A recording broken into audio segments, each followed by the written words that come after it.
Olá, amadinhos! Tudo bem com vocês? Preparados para mais uma aula de língua portuguesa comigo, professora Márcia Ramos Martins. Vamos lá? A nossa aula será literatura, né? Aula 56.1, o modernismo no Brasil, a segunda e terceira gerações. Temos aqui o contexto histórico, o que estava acontecendo naquele período, as principais características, autores e obras. A habilidade da aula: identificar os sentidos produzidos por meio de recursos ortográficos, morfossintáticos e de pontuação e outras notações para a produção textual, para o desenvolvimento da linguagem. Muito bem. Então aqui o texto atual falará sobre o quê? A afirmação ou negação da autoestima entre os brasileiros. Autoestima é substantivo feminino, né? Qualidade de quem se valoriza, se contenta com seu modo de ser, demonstra, consequentemente, confiança em seus atos e julgamentos. A definição do dicionário parece limitar-se ao âmbito do indivíduo, mas a palavra autoestima já há algum tempo é associada a uma necessidade coletiva. Por exemplo, nós brasileiros precisamos fortalecer nossa autoestima. Nesse caso, a satisfação com o nosso modo de ser como povo nos levaria à confiança em nossos atos e julgamentos. Mas talvez seja o caso de perguntar: não são os nossos atos e julgamentos que acabam por fortalecer ou enfraquecer nossa autoestima como indivíduos ou como povo? Então aqui essa imagem já diz tudo. Essa questão, às vezes você tem uma baixa autoestima. Como assim? Você quer ficar isolado? Você não quer ter contato com ninguém? Então aqui, amadinho, vamos, lutar contra essa questão. Vamos confiar mais em si, não é mesmo? Para a gente conseguir o nosso objetivo, a gente tem que acreditar no nosso potencial. E eu, com certeza, eu acredito no potencial de cada um de vocês. Belezinha? Que está aí sentado na sua carteira, na sua mesa, concentrado aqui na nossa aula. Tá certo? E vamos lá, conhecendo um pouquinho da questão da segunda fase do modernismo no Brasil. Essa fase, né, a segunda geração do modernismo no Brasil, foi iniciada em 1930. Olha bem aí. Com um livro, alguma poesia de Carlos Drummond de Andrade. 2 anos antes do que José Américo de Almeida havia publicado o primeiro romance nordestino, influenciado por quem? Pelas ideias do Manifesto Regionalista de Recife, em 1926. Lembrando também que a bagaceira é a narrativa que denuncia a miséria, os latifundiários que tratam seus trabalhadores como bagaceira, amontoada de bagaços, restos que o engenho produz e que são descartados quando convém. Então aqui a segunda fase do modernismo, né, conhecida como fase de consolidação da modernidade. E didaticamente está compreendida em um período de 15 anos, que vai de 1930 a 1945. Há nela o predomínio em prosa. Embora a poesia conte com poetas até hoje cultuados no Brasil. E temos aqui quais são, né? Quem fez parte, né? Quem fizeram parte dessa questão da segunda fase? Tem o Carlos Drummond de Andrade, na parte da poesia, Vinícius de Moraes e Cecília Meirelles. Começando aqui aqui para vocês um poema, né? Mãos dadas.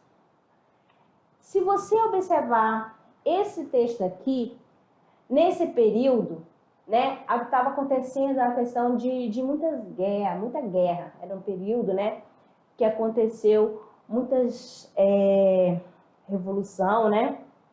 Aí você vai perceber essas mãos dadas. Qual é o sentido de mão dada? Por que Carlos Drummond usou esse título? Qual é a interpretação que você faz? Aí você faz essa relação. Você vai lembrar lá num período que ele escreveu o que estava acontecendo aqui no Brasil, o que acontecia no mundo. Belezinha? Então vamos lá. Não serei o poeta de um mundo caduco. Também não cantarei o mundo futuro. Estou preso à vida e olho meus companheiros. Estão taciturnos, mas nutrem grandes esperanças. Entre eles, considero a enorme realidade. O presente é tão grande. Não nos afastemos muito. Vamos de mãos dadas. Não serei o cantor de uma mulher, de uma história. Não serei suspiros ao anoitecer. A paisagem vista na janela. Não distribuirei entorpecentes ou carta de suicida. Não fugirei para ilhas, nem serei raptado por serafins. O tempo é a minha matéria, o tempo presente, os homens presentes, a vida presente. Então aqui nós temos Carlos Drummond de Andrade, com aquela preocupação, né, de mãos dadas, que algumas pessoas, a comunidade, a sociedade, algum lugar do mundo estava passando por essa questão de conflitos, né, de guerra. Então vamos se colocar no lugar do outro, vamos ser companheiros, vamos ajudar um ao outro. E não vamos perder a esperança. Certinho? Então aqui, ó, trata-se de uma apologia à utopia da solidariedade humana em tempo de conflito. Mais uma aqui para vocês, para você perceber essa questão, né? Que toda obra, toda produção está relacionada no meio em que vive. Sempre faz essa relação. Aqui tem Cecília Meirelles, né? Com retrato. Eu não tinha este rosto de hoje. Assim, calmo, assim, triste, assim, magro. Nem estes olhos tão vazios, nem os lábios tão amargos. Eu não tinha estas mãos sem força, tão paradas e frias e mortas. Eu não tinha este coração que não se mostra. Eu não dei por esta mudança, tão simples, tão certa e fácil. Em que espelho ficou perdida a minha face? Então aqui essa questão do retrato. O que está se retratando aqui? Qual foram as mudanças que ocorreu com o eu lírico, com a voz do poema, quando ele diz assim, eu não tinha esse rosto de hoje? Será que que antigamente ele era agitado? Porque aqui fala assim, calmo, triste, magro, os olhos estavam vazios, os lábios tão amargos. Por que se tornou assim? Por que ela está fazendo essa leitura, se retratando desta maneira? E por que ela faz um questionamento lá no final? Em que espelho ficou perdida a minha face? Aluno, o que você consegue, né, entender? Qual a mensagem você consegue tirar desta poesia de Cecília Meirelles, Retrato? Por que foi esse título? Qual o título que você daria para esta poesia? Aí você, com seu professor presencial, pode começar a fazer essa discussão. Que nome, qual título você daria para esta poesia, Retrato de Cecília Meirelles? Tá bom? E qual a mensagem que você consegue tirar daí, do eu lírico? Beleza? Então, para Cecília Meirelles, nesse poema, retrata o quê? Né? As temáticas comuns da literatura de um período sombrio. A coisa não estava boa não, amadinho. Foi assim que você conseguiu interpretar? Vamos lá. Para entender melhor essa questão do contexto histórico que acontecia no mundo. Aqui nós temos a tela, né, de Lazar Segal, de 1942. Você é bom em história? Você presta atenção nas aulas de história? Você lembra do período da guerra que estava acontecendo no mundo? Olha só a data ali, né? Então você vai fazendo essa relação. Olha só essa obra aqui que Lazar Segal fez. Olha aqui, nós temos aqui um comentário, né? Uma mensagem. Sem abandonar as conquistas da fase libertária do modernismo, os autores da segunda fase, a chamada segunda geração de 30, refletem em suas produções um mundo conturbado, já que se trata de um período de guerras e regimes totalitários. Então, aqui, o que a gente vê aqui? O que você consegue, né? Tanto que o título, né, é Guerra. O que dá para ver aqui? Né? Várias pessoas, corpos, né, já mortos, sofridos, beleza? Que já passaram por alguma situação, né? Essa situação conturbada no momento. Beleza? Tanto no período de guerra e no regime, o quê? Totalitário. No plano internacional, vamos ver aqui, o que a gente traz? Então, a crise de 29, olha só, com bolsa de valores.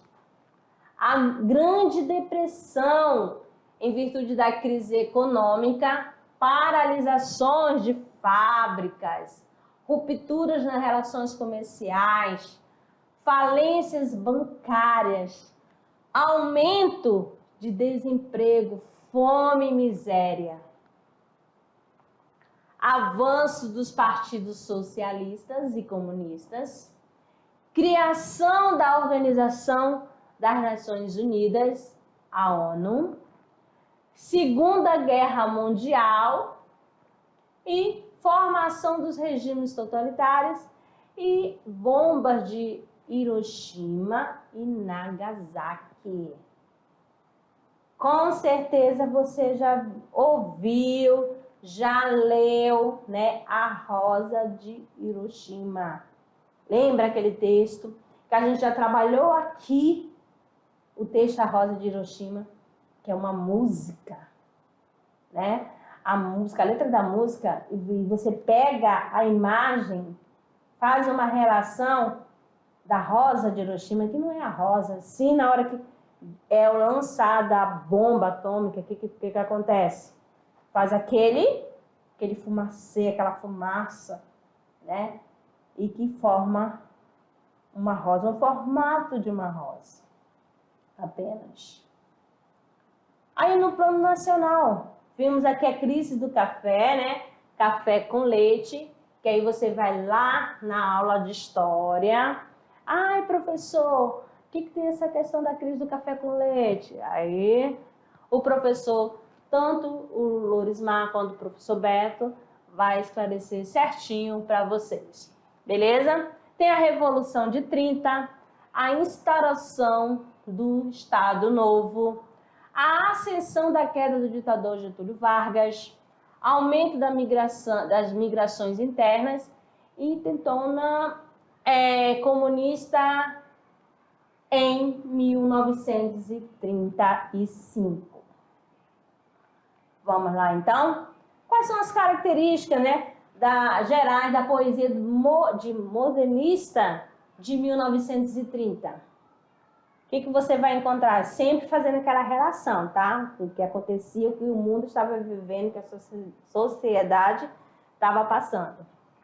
Então tem amadurecimento e solidificação da poesia modernista, sem seguir aqueles padrões, né, de antigamente, das escolas literárias antigamente.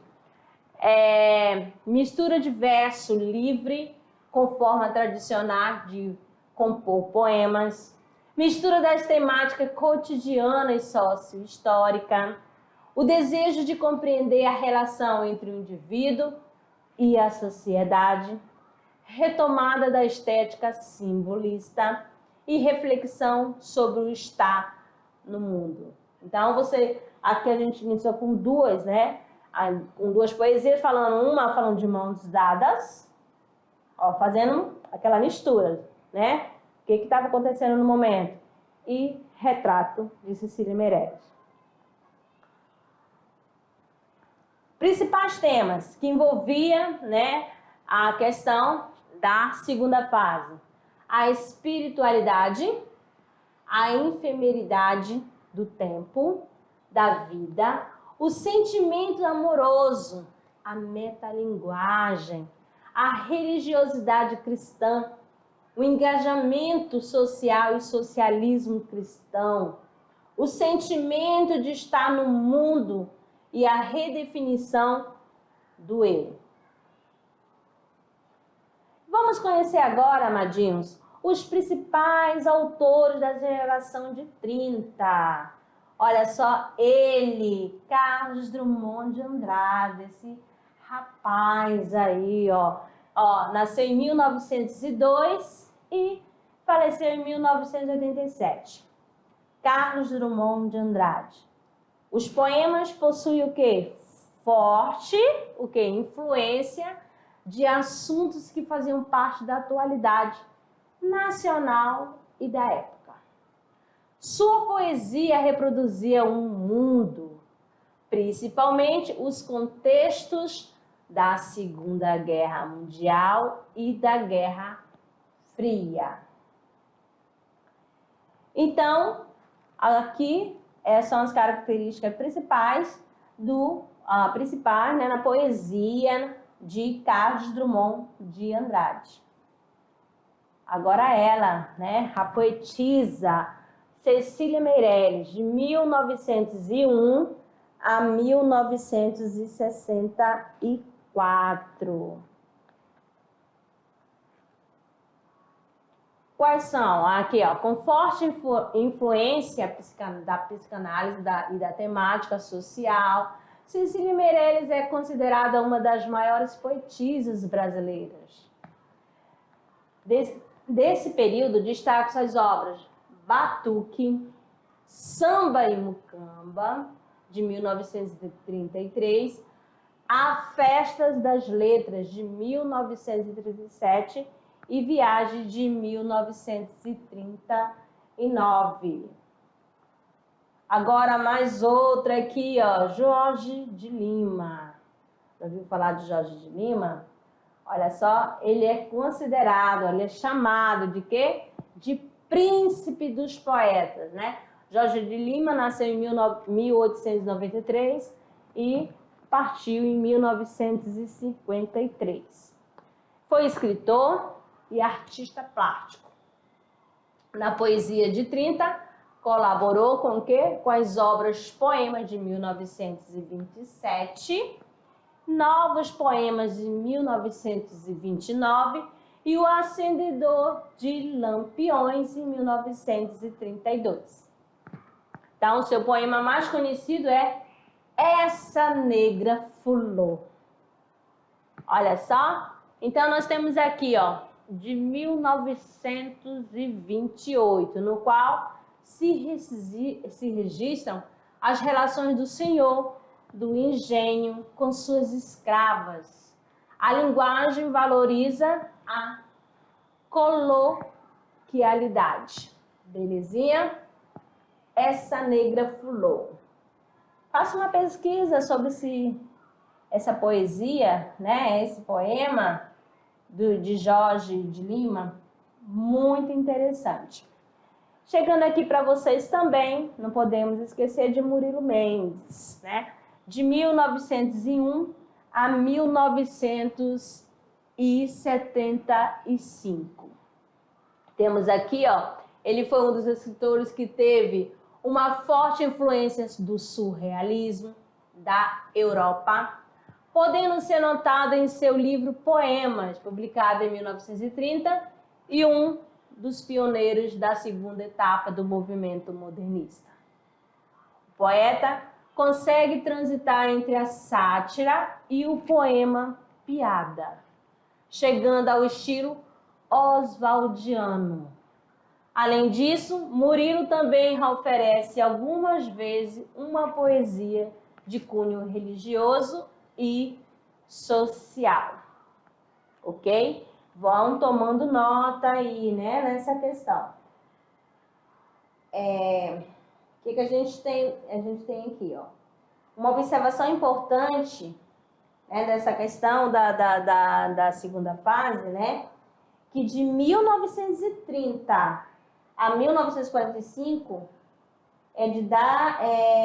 foi didaticamente, ainda é didaticamente, né, processo a segunda geração, que é conhecida também como fase de consolidação, que a gente já falou aqui, tá? Que foi o momento que consolidou, tá? Que ficou mais firme essa questão da segunda fase, porque cada um já veio com a sua característica, com seus aspectos, para escrever, para desenvolver o seu trabalho, tá certo?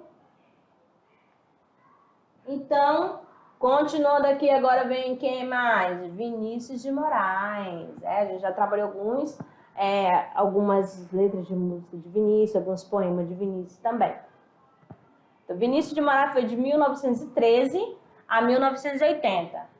Foi outro grande destaque da poesia de 30, compositor, diplomata, né, quando eu falei da música, né, dramaturgo e poeta. Publica em 1933 seu primeiro livro de poemas, Caminho para a Distância. Em 1936, seu longo poema, Ariana, a Mulher. Temas relacionados ao cotidiano e ao relacionamento amoroso, né?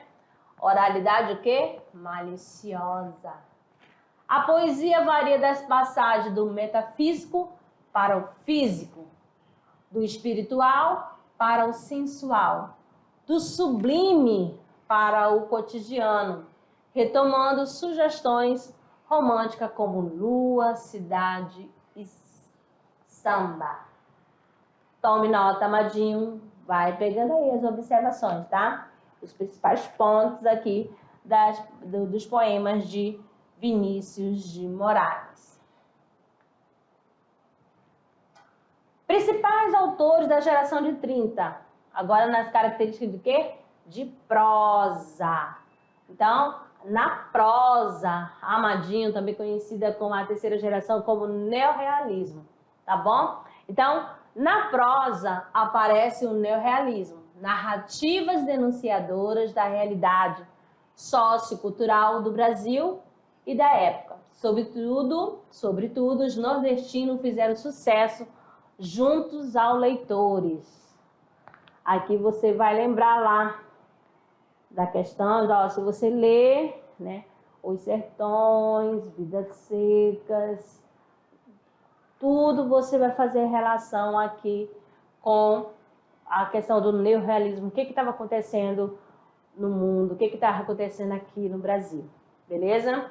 O neorrealismo regionalista e social, representado pela obra de José Américo de Almeida. Seu romance é A Bagaceira, de 1928. É considerada um dos marcos iniciais da prosa modernista, juntamente com Macunaíma, de Mário de Andrade, publicado no mesmo ano, né? Que aqui, quando Mário de Andrade, né, produziu, né, escreveu Macunaíma, tipo satirizando lá a obra lá do período do romantismo.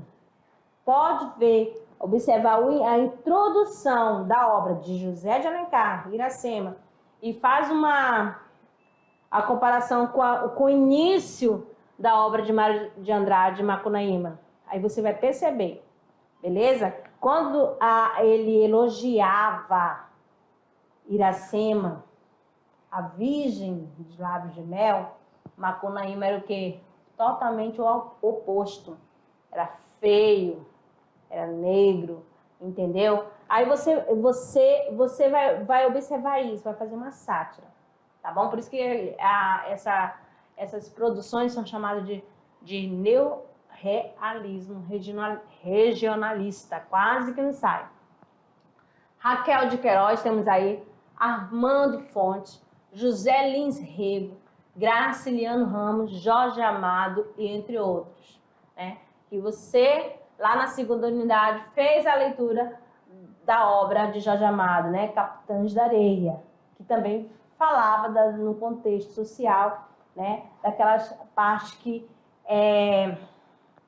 sim, que não tem, que faz a questão da desigualdade, né? Que acontecia no momento, das pessoas que são excluídas da sociedade, beleza? Outro comum é quem? Érico, né? Veríssimo trabalho temas urbanos. Ó, Érico lista temas urbanos como em Clarissa e registra o início da narrativa de análise psicológica. E que nesse período ganha corpo com Graciliano Ramos e Raquel de Queiroz. Aparece também romancistas como José Lins Rego, Raquel de Queiroz, Graciliano Ramos, Jorge Amado, no Nordeste.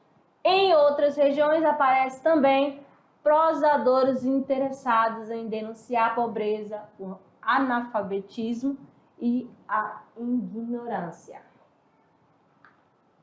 Olha aqui as obras, né, do segundo momento modernista em prosa. Então essas obras aqui, ó, todas da segunda geração, tá? Que foi de 1930 a 1945, né? E é que nesse período teve o quê? Um período rico na produção poética também, na prosa. Olha só, José Lins Rego com O Fogo Morto, São Bernardo de Graciliano Ramos, Capitães de Areia, com a obra conhecida, né, de Jorge Amado, Ana Terra, olha só, de Érico Veríssimo, O Menino de Engenho, de José Lins Rego, Érico Veríssimo, Olhar os Lírios do Campos. Temos aqui Dora Doralina, de Raquel de Queiroz, e A Bagaceira, de José Américo de Almeida, e Vidas Secas, de Graciliano Ramos, beleza? Aqui a segunda versão da minissérie, né, que foi O Tempo e o Vento, baseado na obra de Érico Veríssimo, né? Retrata as questões políticas e sociais do Rio Grande do Sul. Quais os principais autores e obras, né, dessa questão? Quem se destacou, né, na prosa, né? Então, nós temos aí da questão da prosa, né, conhecida na segunda geração como neorrealismo, né, narrativas denunciadoras da realidade sociocultural do Brasil da época, sobretudo quem? Os nordestinos, né, que fizeram sucesso. Por quê? Porque lá contava, né, o que acontecia no momento, a fazer as denúncias, né, do sertão, do que havia. Aí, quais são os outros? Tem José Lins do Rego, Raquel de Queiroz, Graciliano Ramos, Jorge Amado, né? E Érico Veríssimo na questão urbana, beleza? Muito bem. Então, temos aqui os principais autores e obras. José de Almeida de América, ele é de 1987 a 1980. Então, a obra dele que se destacou foi A Bagaceira. Graciliano Ramos, de 1892 a 1953, destacou qual obra? Ó, Vidas Secas. Raquel de Queiroz, de 1910 a 2003, ó, Destacou o quê? O 15. E Jorge Amado, de 1902 a 2001, foi quem? Importantíssimo na prosa regionalista urbana com seus romances. Então, nós temos aqui, ó, os romances de Jorge Amado. O País do Carnaval, de 1931, que relata a vida de um intelectual brasileiro e suas considerações sobre o carnaval e o tema mestiçagem. Temos também Cacau, de 1933, né, ambientados na fazenda de Cacau, relata a vida e a exploração dos trabalhadores. E Capitães da Areia, belezinha, de 1937, né? Romance urbano que retrata a vida de meninos abandonados em Salvador. Belezinha? Chegando agora à terceira geração. O que temos na terceira geração? Já acontece quando, né? Entre o ano de 1945 e o final da década de 1950. Seus prosadores estão voltados para aflições do ser humano atual e os temas solidão, angústia, algumas alegrias interiores e busca de resposta no mundo são seus preferidos. O que acontecia nessa questão da terceira geração? O que nós temos? É um período menos conturbado em relação às outras duas, da primeira e a segunda geração. É a fase de redemocratização do país, né? O que acontecia em 1945, né? Termina o Estado Novo, de 1937 a 1945, que fora implementado pela ditadura de Getúlio Vargas. E em nível mundial, o ano de 1945 é marcado por quem? Pela Segunda Guerra, né? O fim da Segunda Guerra Mundial e do sistema totalitário do nazismo. Entretanto, tem início a Guerra Fria dos Estados Unidos e União Soviética e a corrida armamentista. Aí, quais são, né, as principais características da terceira geração modernista? Ampliação do regionalismo criando um significado universal, em que se processa temas ligados a todos os seres abordando um mundo repleto de temores, receios, medos, crenças e fraquezas. Exploração da linguagem como matéria-prima do texto, ruptura com a estrutura da narrativa tradicional e ressignificação da função do narrador e buscando o sentido da vida e do destino do homem. Agora, a característica da produção literária da geração de 30. Nós vamos ter que, aqui, regionalismo universal, objetividade, aprofundamento do questionamento do eu e da análise psicológica, intimismo, realismo mágico e fantástico, presença de neologismo, neoparnasianismo, uso constante da metalinguagem, intertextualidade, prosa de introspecção e psicológica. Na prosa modernista, nós vamos aqui, ó, você já sabe que o modernismo foi classificado em fase, né? Primeira, segunda e terceira fase. Então, aqui, lembre-se que o modernismo no Brasil está dividido em 3 gerações, que é a mesma coisa que frase, né? Sendo a prosa o tipo do texto mais explorado na terceira geração. Então, aqui nós temos a prosa urbana, temos quem? Lígia Fagundes Telles, né? A principal característica da prosa urbana é a sua ambientação nos espaços da cidade, em detrimento do campo, espaço agrário. Nesse estilo, com Lígia Fagundes Telles. Na prosa regionalista, nós temos Guimarães Rosa, né? Aí a prosa regionalista, o que ela vai absorver, né? Aspecto do campo, da vida agrária, da fala coloquial regionalista, né? Onde? Na obra de Guimarães Rosa. E na prosa intimista, nada mais menos do que Clarice Lispector e Lígia Fagundes Telles. Também fala um pouquinho, né? Por que ela é intimista? Porque trata da questão mais humana, né? Da subjetividade, da parte psicológica, tá bom? Então, a prosa intimista é determinada pela exploração de temas humanos e psicológica e da subjetividade. Quais são os principais autores dessa terceira geração? Temos Clarice Lispector, né? De 1920 a 1977. Quais as obras? Perto do Coração, Selvagem, A Cidade Sitiada, A Paixão segundo GH e A Hora da Estrela, que foi a sua última obra, a última produção. E o mesmo ano que ela faleceu, tá bom? João Cabral de Melo Neto tem Pedra do Sono, O Engenheiro, A Morte e Vida Severina, que é o seu poema mais conhecido. João Guimarães Rosa, temos aqui, ó, Saragana, Corpo de Baile, Grande Sertão Veredas e Primeiras Histórias. Grande Sertão Veredas foi até a questão da minissérie, tá? Na TV. Ariano Suassuna, né? Escreveu romances para peças de teatro, dos quais se destacam O Homem de Barro, Alto de João da Cruz, O Rico Avarento e O Alto da Compadecida.